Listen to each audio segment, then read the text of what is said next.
여러분, 봄의 전령사 목련이 왜 항상 북쪽만을 바라보며 피는지 아시나요?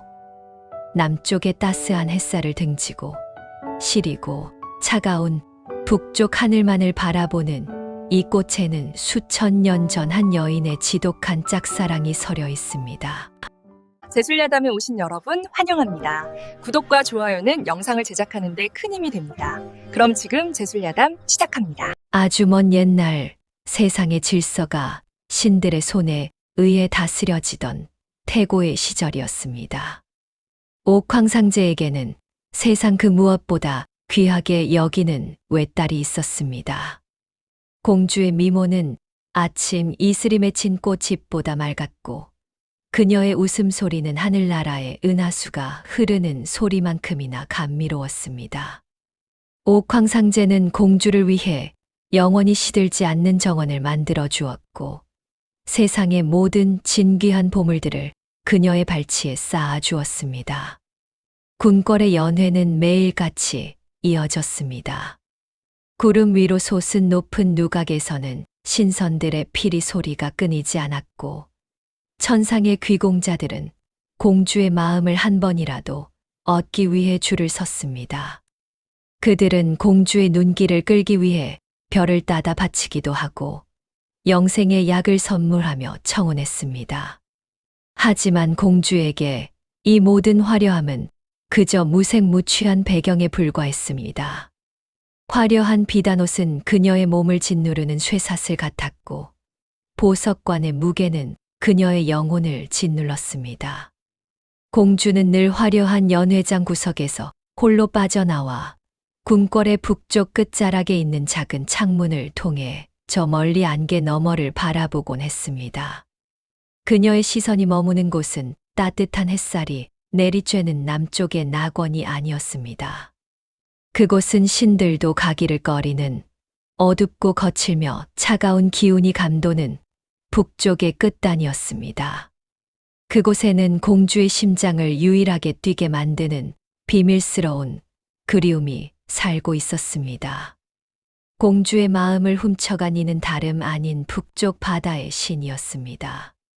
그는 하늘나라의 부드러운 신선들과는 결이 달랐습니다. 그의 피부는 거친 바닷바람에 단련되어 구릿빛으로 빛났고 그의 눈동자는 깊은 심해의 어둠처럼 속을 알 수 없는 서늘함을 머금고 있었습니다. 그는 사나운 파도를 채찍질하여 다스리고 얼음처럼 차가운 북풍을 부리는 고독하고 용맹한 통치자였습니다. 공주가 그를 처음 본 것은 옥황상제가 주최한 신들의 대연회에서였습니다. 세상 모든 신이 상제 앞에서 아첨의 말을 내뱉을 때 북쪽 바다의 신은 홀로 무거운 침묵을 지키며 앉아 있었습니다. 그의 몸에서는 짠 바다 내음과 서늘한 냉기가 풍겨 나왔고 그 고독한 기계는 공주의 가슴 속에 강렬한 불꽃을 일으켰습니다. 저토록 고독한 뒷모습을 가진 이가 또 있을까? 공주는 단 한 번 마주친 그의 차가운 눈빛에서 자신의 운명을 예감했습니다. 사랑은 때로 가장 어울리지 않는 곳에서 싹을 틔웁니다. 공주는 그날 이후로 매일 밤 그의 거친 목소리와 파도 소리를 상상하며 잠을 설쳤습니다.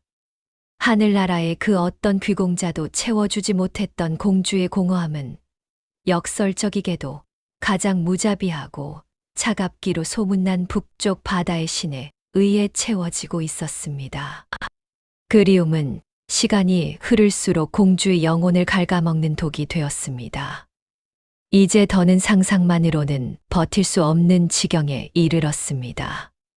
공주는 자신의 지위, 불로불사의 축복, 그리고 아버님의 사랑까지 모든 것을 걸어야 하는 무서운 선택의 기로에 섰습니다. 아버님, 소녀는 이제 하늘의 별로 살기를 포기하려 합니다. 저 차가운 바다의 파도 속에 묻히더라도 단 한 번만이라도 그분의 곁에 서고 싶습니다. 공주는 자신의 상징과도 같았던 눈부신 보석 왕관을 거울 앞에 내려놓았습니다. 수만 마리의 누에가 뽑아낸 최고의 비단옷 대신 거친 지상의 길을 걷기에 적합한 수수한 무명옷을 입었습니다. 그녀는 알고 있었습니다. 이 궁궐의 담장을 넘는 순간 자신은 더 이상 고귀한 공주가 아닌 사랑을 구걸하는 가련한 여인에 불과하게 될 것임을 말입니다. 하지만 사랑의 눈먼 영혼에게 두려움은 사치였습니다.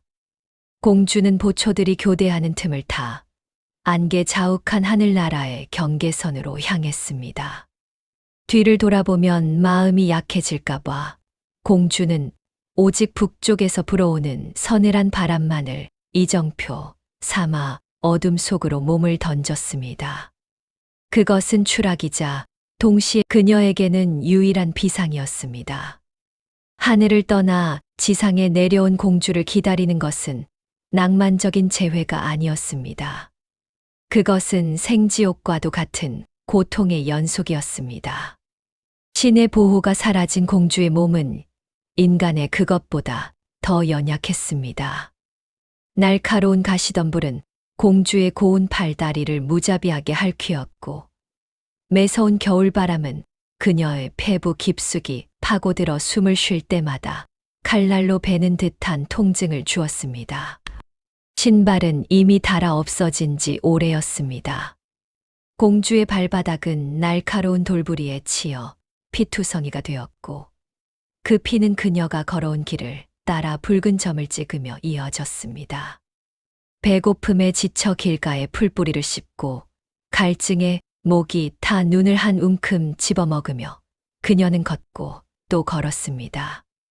밤이 되면 굶주린 짐승들이 그녀의 주위를 맴돌며 울부짖었지만 공주의 눈에는 오직 북쪽 끝에서 반짝이는 희미한 바다의 빛만이 보였습니다. 조금만 더 가면 그분의 바다 냄새를 맡을 수 있어. 공주는 쓰러질 때마다 이 말을 주문처럼 외우며 다시 일어났습니다. 수개월에 걸친 이 지독한 고행은 공주를 육체적으로는 파괴했지만 그녀의 마음 속에 품은 사랑의 불꽃은 오히려 더욱 거세게 타올랐습니다. 드디어 공주의 눈앞에 그토록 그리워하던 북쪽 바다의 거대한 얼음, 성벽이 나타났습니다. 집채만한 파도가 성벽을 때리며 웅장한 소리를 내고 있었고 그 성벽 너머로 자신이 사랑하는 이가 살고 있다는 사실에 공주는 가슴이 터질 것만 같았습니다. 공주는 엉망이 된 머리카락을 손으로 대충 가다듬고 누더기가 된 옷매무새를 만지며 떨리는 손으로 얼음 궁전의 육중한 문을 두드리려 했습니다. 그런데 그 순간 문틈 사이로 들려오는 소리가 공주의 발길을 붙잡았습니다. 그것은 공주가 그토록 갈망하던 바다, 신의 목소리였습니다. 하지만 그 목소리는 평소의 차가운 위엄이 아닌 세상에서 가장 따뜻하고 다정한 온기를 머금고 있었습니다. 공주는 홀린 듯 문틈 사이를 들여다보았습니다. 그곳에는 북쪽 바다의 신이 한 여인을 품에 안고 세상에서 가장 행복한 미소를 짓고 있었습니다. 그 여인은 바로 바다, 신의 아내였습니다. 두 사람은 서로의 눈을 바라보며 나직이 속삭이고 있었고 그들 사이에는 공주가 끼어들 틈이라곤 단 한치도 존재하지 않았습니다. 공주는 그 자리에 얼어붙고 말았습니다. 모든 것을 버리고 자신의 생명과 신분까지 맞바꾸며 달려온 이 길의 끝에 기다리고 있었던 것은 자신을 향한 환대가 아닌 철저한 소외와 외면이었습니다. 공주가 품었던 그 뜨거운 사랑은 바다 신에게는 존재조차 모르는 하찮은 소음에 불과했던 것입니다. 공주의 심장은 얼음 궁전보다 더 차갑게 식어버렸습니다. 문틈 사이로 흘러나온 그 따스한 등불빛은 공주에게는 그 어떤 칼날보다 예리한 흉기가 되어 가슴을 난도질했습니다. 공주는 자신의 눈을 의심하고 싶었습니다. 아니야, 그럴 리 없어. 내가 보았던 그 고독한 눈빛은 거짓이 아니었을 거야. 하지만 눈앞에서 다정하게 아내의 머리카락을 넘겨주던 바다, 신의 손길은 공주가 품었던 마지막 한 줄기 희망마저 산산조각 냈습니다. 모든 것을 버리고 온 결과가 고작 이토록 비참한 이방인의 자리였단 말인가요? 하늘나라의 영광을 뒤로하고 살을 에이는 추위와 가시덤불을 헤치며 팔천리 길을 달려온 공주의 수뇌보는 단 한순간에 갈 곳이 잃은 처량한 집착으로 전락해버렸습니다. 공주는 비틀거리는 걸음으로 궁전을 빠져나와 깎아지른 듯한 해안 절벽 끝에 섰습니다. 발 아래에는 성난 파도가 집채만큼 솟구쳐 오르며 절벽을 때리고 있었습니다. 나의 지독한 사랑아, 나의 어리석은 연심아. 죽어서도 잊지 못할 그분의 향기가 이토록 나를 아프게 하는구나. 공주의 뺨을 타고 흐른 눈물은 턱 끝에 맺히기도 전에 차가운 북풍에 얼어붙어 얼음 결정이 되었습니다. 공주는 마지막으로 북쪽 하늘을 보았습니다. 자신이 그토록 그리워하던 신이 살고 있는 저 차가운 바다. 이제 그녀가 갈 수 있는 유일한 곳은 저 깊고 어두운 심연뿐이었습니다. 공주는 가느다란 몸을 허공에 던졌습니다. 순백의 무명옷이 마지막 나비의 날개처럼 잠시 허공을 수놓는가 싶더니 이내 거친 파도 속으로 흔적도 없이 사라졌습니다. 하늘의 보석이었던 공주는 그렇게 가장 차가운 바다의 밑바닥에서 영원한 잠에 들었습니다. 다음 날 아침 언제 폭풍이 몰아쳤냐는 듯 북쪽 바다는 잔인할 정도로 평온했습니다. 해안가를 거닐던 북쪽 바다의 신은 모래사장 위에 하얀 거품처럼 밀려와 있는 무언가를 발견했습니다. 가까이 다가가 확인한 신의 눈동자가 경악으로 물들었습니다. 그곳에는 어젯밤 자신이 꿈결에 들었던 것만 같은 희미한 흐느낌의 주인공, 하늘나라의 공주가 차갑게 식은 채 누워 있었습니다. 신의 손이 떨리기 시작했습니다. 공주의 품 안에서 삐져나온 낡은 비단 주머니에는 옥황상제의 인장과 함께 빛바랜 종이 한 장이 들어 있었습니다. 그 종이에는 공주가 하늘나라를 떠나던 밤 수천 번을 썼다 지우며 완성했을 연서가 적혀 있었습니다. 당신의 고독을 사랑했습니다. 당신의 차가운 바다 냄새를 그리워하며 지옥 같은 길을 걸어왔습니다. 비록 당신의 곁에 내 자리가 없더라도 당신이 다스리는 바다의 파도 소리라도 들으며 잠들고 싶습니다. 바다의 신은 그제야 깨달았습니다. 자신이 성격이 포악하다는 이유로 세상 모두에게 외면받을 때 유일하게 자신의 영혼을 들여다봐 주었던 단 한 사람이 누구였는지를 말입니다. 신은 공주의 차가운 손을 잡고 절규했습니다. 어찌하여 이 천한 곳까지 왔단 말이냐. 그저 하늘에 빛나는 별로 남았어야 할 내가 왜 이 차가운 모래바닥에서 숨을 거두었단 말이냐. 그의 통곡은 거대한 해일을 일으킬 듯 북쪽 바다를 뒤흔들었습니다. 비극은 또 다른 비극을 불러왔습니다. 바다 신의 아내는 남편이 겪는 지독한 고통과 공주의 처절한 사연을 모두 알게 되었습니다. 그녀는 자신과 남편의 행복이 본의 아니게 누군가의 목숨을 앗아간 대가였다는 사실에 깊은 자책감에 빠졌습니다. 일설에 따르면 공주의 영혼을 위로하기 위해 아내가 스스로 목숨을 끊었다고도 하고 바다 신이 공주에 대한 미안함으로 아내를 잠재워 죽였다는 서늘한 전설도 전해집니다. 어떤 진실이든 결국 이 사랑의 소용돌이는 두 여인의 생명을 모두 앗아가고 말았습니다. 바다의 신은 황량한 언덕 위에 두 개의 무덤을 만들었습니다.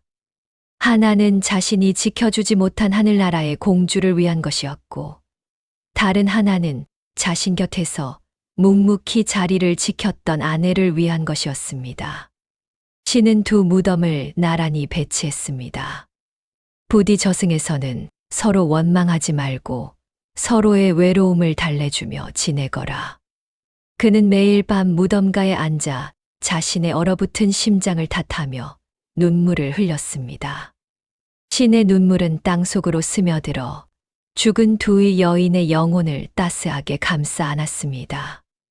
그리고 그 자리에 누구도 예상치 못한 신비로운 생명의 기운이 움트기 시작했습니다. 세월이 흘러 모진 겨울바람이 지나가고 대지에 희미한 봄의 기운이 감돌 무렵이었습니다. 두 여인의 무덤 위에서 이전에 지상에서 보지 못한 기이한 나무 두 그루가 자라났습니다. 그 나무들은 신기하게도 푸른 잎을 틔우기도 전에 마치 서두르기라도 하듯 커다란 꽃망울을 먼저 터뜨렸습니다. 공주의 무덤에서 피어난 것은 공주의 순결한 넋과 고결한 성품을 닮은 눈부시게 하얀 백목련이었습니다.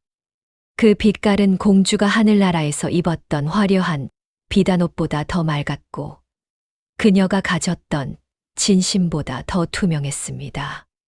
반면 바다 신의 아내가 묻힌 무덤에서는 은은하고도 깊은 자주색의 자목련이 피어났습니다. 그것은 남편을 향한 변치 않는 사랑과 죽은 공주를 향한 미안함이 섞인 듯한 회한의 빛깔이었습니다. 두 나무는 서로의 가지를 맞대고 봄바람에 흔들리며 세상 사람들에게 자신들의 못다한 이야기를 전하기 시작했습니다. 사람들은 이 우아한 꽃을 보고 나무에 핀 연꽃이라 부르며 목련이라 명명했지만 이 꽃에는 결코 바꿀 수 없는 기이한 특징이 하나 있었습니다. 여러분, 이제 목련이 필 때 그 꽃봉오리 끝을 자세히 한번 보시기 바랍니다. 수많은 꽃이 따스한 남쪽의 태양을 향해 얼굴을 내밀 때 오직 목련만은 차갑고 시린 북쪽 하늘을 향해 고개를 숙이고 있습니다. 사람들은 이를 두고 북쪽을 향하는 꽃, 북향화 베이쌍화라 부릅니다. 그것은 죽어서 꽃이 되어서도 저 멀리 북쪽 바다 끝에서 고독하게 파도를 다스리고 있을 그분을 잊지 못한 공주의 일편단심입니다. 잎보다 먼저 꽃을 피우는 이유는 잎에 가려 그분의 모습을 단 한순간이라도 놓칠까 두려운 마음 때문입니다. 수천 년의 세월이 흘렀어도 공주의 영혼은 여전히 그날의 8천리 고행길을 걷던 그 마음 그대로 북쪽만을 바라보고 있는 것입니다. 오늘 제수야담이 들려드린 목련의 슬픈 전설 어떠셨나요? 우리 주변에 흔히 피어있는 그 하얀 꽃잎 하나하나가 실은 누군가를 향한 멈출 수 없는 그리움의 결정체였다는 사실이 가슴 뭉클하게 다가오지 않나요? 여러분의 마음 속에도 혹시 목련처럼 남들이 뭐라 해도 오직 한 방향만을 향해 고집스럽게 피어있는 그리움이 있으신가요? 그리움은 때로 우리를 아프게 하지만 목련처럼 아름다운 꽃으로 피어날 때 그 고통은 숭고한 예술이 되기도 합니다. 오늘 이야기가 여러분의 가슴에 작은 울림을 주었다면 구독과 좋아요, 그리고 여러분의 소중한 의견을 댓글로 남겨주세요. 저는 다음 시간에도 술술 풀리는 재미있고 깊이 있는 옛 이야기로 다시 찾아뵙겠습니다. 시청해 주셔서 감사합니다.